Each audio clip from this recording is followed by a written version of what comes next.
Hey guys, and welcome back to another video on the channel. In today's video, we're going to be discussing or deriving pretty much the Lorentz factor using special relativity. Okay, so let's say there's a light source here, S, and emits a photon in the horizontal direction. Okay, now pretty much the actual distance this photon's travel is going to be the velocity of the photon times the amount of time it traveled. So it will be the speed of light times by time. Now let's say this photon also has a horizontal component which has a velocity v, which is a fraction of the speed of light. Now, according to an observer here, let's say observer O is also seeing this, he is also going to be seeing a different time. He's going to be seeing dilated time. So here, this can be known as t prime. And here, the actual direction that this person's going to see the photon traveling in is actually going to be something like this, because it has a horizontal component and a vertical component. Now, according to the first postulate of special relativity, the speed of light is constant. So this distance here is going to be bigger than both of those. But it will be traveling at the speed of light. But in order for this to be a bigger distance, this needs to be having t prime, okay? Because that'll give the biggest distance, okay? Now, we know from this that this side of the triangle has to be exactly the same as this. So this is pretty much the premise at which we can start our derivation. So I'll just move that over there. And we've got a right angle triangle, okay?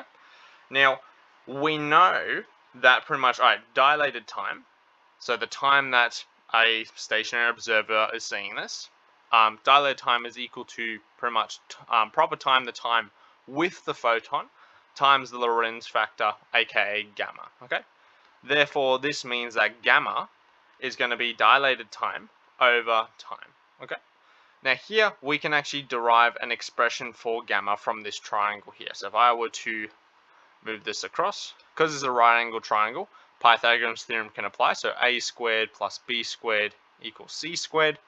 And we can clearly see from this part here that if I write this stuff out, this can be, let's say, a, this can be b, therefore this must be c, okay? So if we plug this stuff in, this will be v t prime all squared plus ct squared equals ct prime all squared. Okay, let's apply the squared to each of them.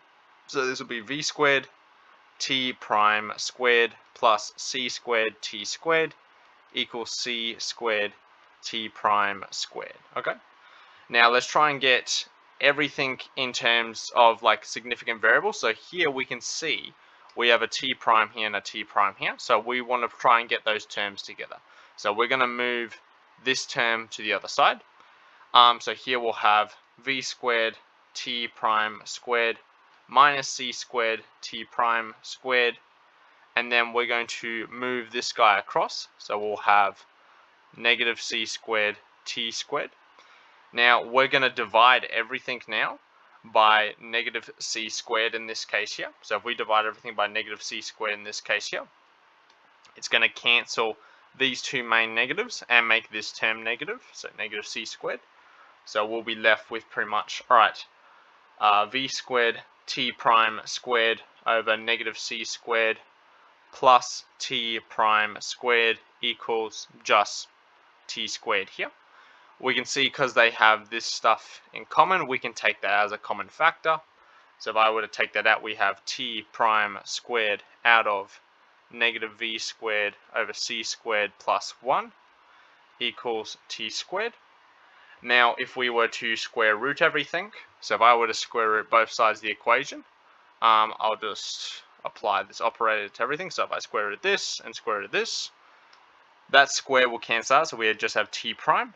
This whole thing will get square rooted, so we have negative v squared over c squared plus 1, and then here that will just turn to t.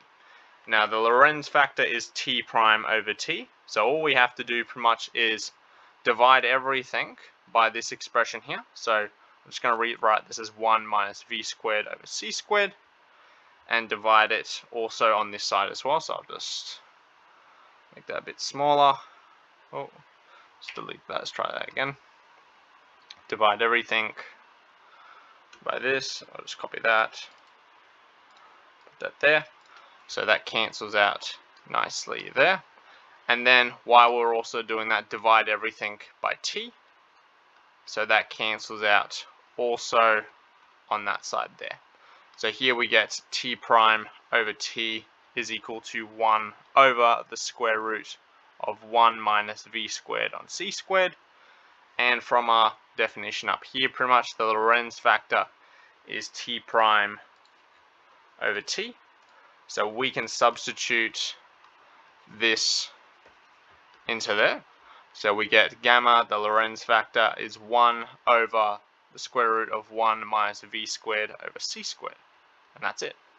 If you have any questions at all in the video, I'll try my best to answer it. Try and timestamp when you add the question, but I'll see you in the next video.